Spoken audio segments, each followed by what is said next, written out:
Don't worry.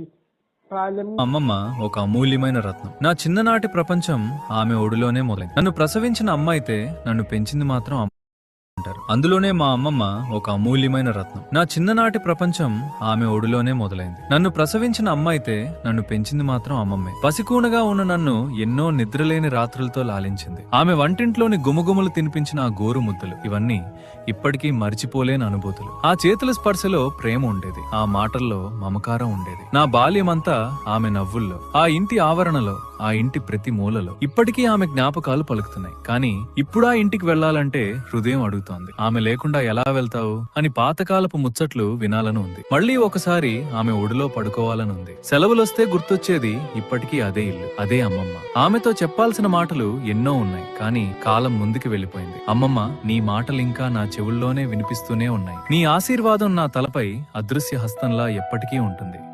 నీ జ్ఞాపకాలు నా గుండెల్లో ఎప్పటికీ పదిలంగా ఉంటాయి. కోరుకున్న జీవితం దక్కని వాళ్ళని అడుగు. గలగల నవ్వే నాన్న ఒక ఫోటోలా వేలాడుతున్నాడు.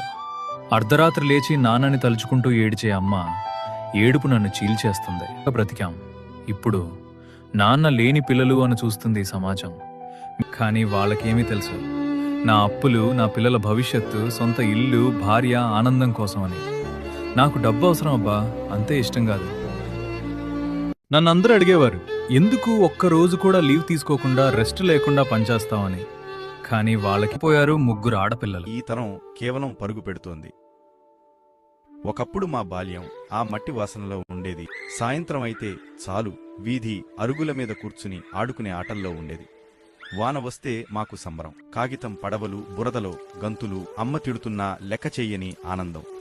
కానిప్పుడు వాన వస్తే పిల్లలు కిటికీలోంచి చూడటమే తప్ప ఆ వాన చినుకు వాళ్ళని తాకట్లేదు. ప్రకృతిని స్క్రీన్ల వెనుక చూస్తున్నారు తప్ప అనుభవించలేకపోతున్నారు. అప్పట్లో ఆకలి వేస్తే అమ్మమ్మ చేతి గోరుముద్దలు ఉండేవి. 10 మందిని ఒకే కంచంలో తినేవాళ్లం. పచ్చడి మెతుకులేని అమృతంలా ఉండేవి. అక్కడ ప్రేమే రుచిగా మారేది. కాని ఇప్పుడు పిజ్జాలు, బర్గర్లు ఆర్డర్ చేస్తున్నారు. కడుపు నిండుతోంది కానీ ఆ మనసు నిండట్లేదు. కరెంట్ పోతే మాకు పండగ. డాబా మీద వెన్నెల వెలుగులో అమ్మమ్మ చెప్పే కథలు వింటూ ఎప్పుడు నిద్రపోతామో మాకే తెలిసేది కాదు.